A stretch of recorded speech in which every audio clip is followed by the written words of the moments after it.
Welcome back to Time Traveling Chef. Let me ask you, who doesn't love macaroni and cheese? Well, I'll tell you, this beloved dish goes all the way back to 1570, where Bartolomeo Scappi made his recipe. Now, this recipe, it's a culinary artifact, a gastronomical glimpse into the 16th century Renaissance. Let me tell you, some of these flavors are quite unique, but follow me. We're going to make it. We're going to see if it works.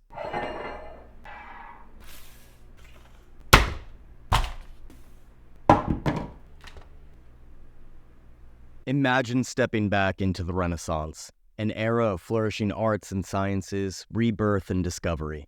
During this time of profound intellectual and artistic awakening, the realm of culinary arts was undergoing its own resurgence. At the heart of this culinary revolution was Bartolomeo Scappi, a master of Italian cuisine.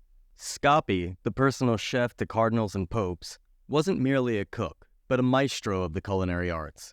His magnum opus, Opera dell'arte del cucinare.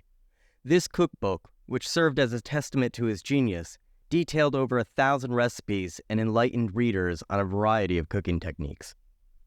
Beyond simple gastronomy, Scappi's cooking was deeply interwoven with the medical understanding of his time. The concept of the four humors originated from ancient Greek medicine and was a key component to medical theory throughout the Middle Ages and Renaissance. These humors were believed to be vital bodily fluids that greatly influenced a person's health and temperament. They were black bile, or melancholy, associated with earth, cold, and dryness; yellow bile, choler, linked with fire, heat, and dryness; phlegm, phlegmatic, associated with water, cold, and wetness; or blood, sanguine, linked to air, warmth, and moistness. It was believed that the balance among these humors would maintain health and harmony, while an imbalance could lead to illness or changes in temperament and behavior. This was humoral theory. In relation to diet, this concept was crucial in the Renaissance. Food was thought to possess qualities that could influence these humors. For instance, a food that was considered hot and dry could increase yellow bile, influencing a choleric temperament and potentially causing disease if it wasn't balanced by other foods. People would therefore strive to eat a balanced diet that would keep their humors in check. For example, doctors might prescribe foods that were cool and wet to someone with a fever, and excess of hot humor. Different foods were classified according to these properties and their potential impact on the body's humoral balance. Bartolomeo Scappi applied this knowledge when preparing meals for his patrons, including Pope Pius IV and V.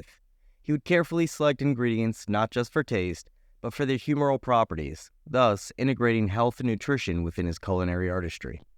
A particularly beloved creation from Scappi's repertoire was macaroni. Though we associate it with a specific shape today, macaroni then encompassed various types of pasta. As a culinary visionary, Scappi knew just how to pair macaroni with the right ingredients to maintain the balance of the four humors. As we look at this recipe, there's the balance between wet and dry, with the milk and bread respectively.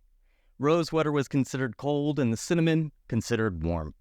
Even the cheeses, where a hard cheese like Parmesan was considered hot and dry, the mozzarella was considered cold and dry.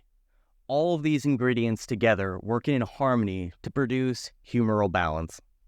With recipes like this macaroni, Bartolomeo Scappi shaped the Italian kitchen and paved the way for modern Italian cuisine. So firstly, I'm taking 1 cup of unseasoned breadcrumbs, and to that I'm going to add a half cup of goat milk, and just use my hands, kind of move that around, get it to absorb all of that milk. Once all that milk is absorbed, I'm going to add in 2 egg yolks. A little bit of a bizarre part here, I'm adding 1, 2, 3, 4 tablespoons of sugar. Some saffron, adding in hot water, just gonna mix that together, kind of get some of that color and that floral flavor out, and that will be added into this mix. Now you could sift this through, or if you're like me and you know the price of saffron, I am actually going to just get all of that into the mix and get every penny's worth. And finally, for this dough, 1.5 cups plus a tablespoon of flour. You could use whole wheat flour, white flour. I chose white flour. I just think that it is a little bit tastier in the pasta. Then again, who knows? I have 4 tablespoons of sugar in this pasta, so I have no idea how it's going to turn out. Just trying to knead this dough, it was a little bit firmer than I thought it would be. Gonna get it into a ball, cut it into quarters, and on the thickest setting, completely fail. This is not what I wanted. All right, gotta let it rest for about 30 minutes. All right, back to the thickest setting. What a world of difference that 30 minutes made. It's actually starting to feel like pasta dough. Still being very gentle with it. Taking it down to the next setting down, in this case from a 7 to a 6, it's really starting to come through. It's holding together really well. One more setting down. I don't want it to be too thin where it breaks apart as I form these macaroni, and that's just about the thickness I want. So I'm gonna cut this into a nice rectangular sheet, cut it in half. That's gonna be the length of the macaroni I'm making, just because I'm using this little wooden dowel, and that's just the perfect shape for it. Wrapping it around and kind of just pulling that dowel out, boom, there's the macaroni. You might find this process very relaxing.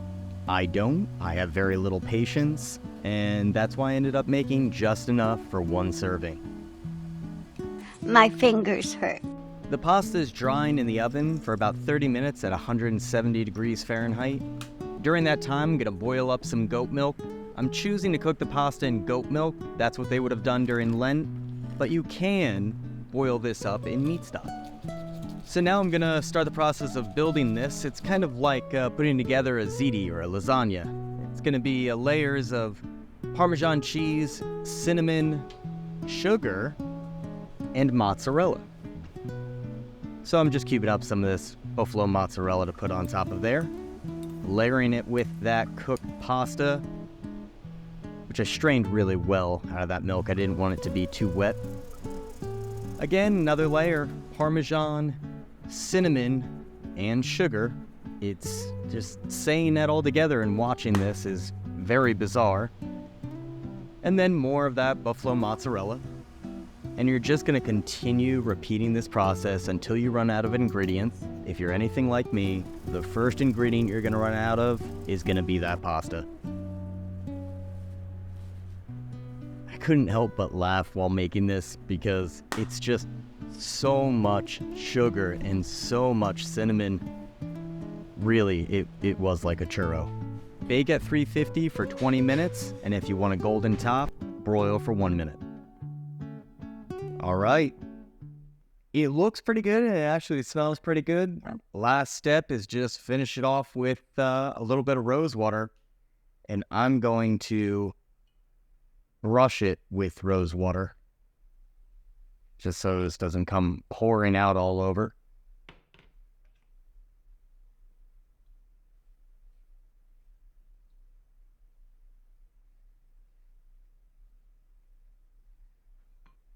Let's give this a try. I'm actually a little excited.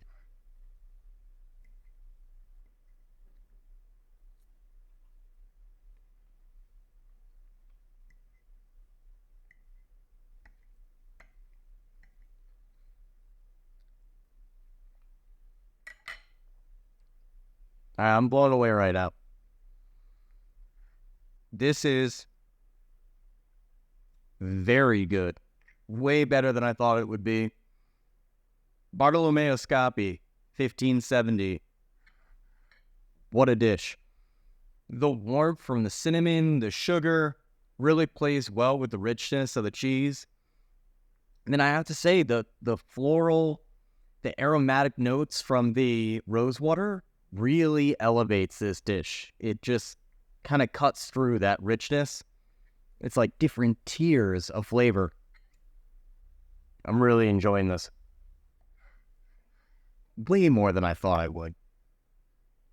I'm actually very happy with this. This is, so far, I would have to say, I'm going to say, out of everything that I've cooked so far on this channel, this is the most surprising.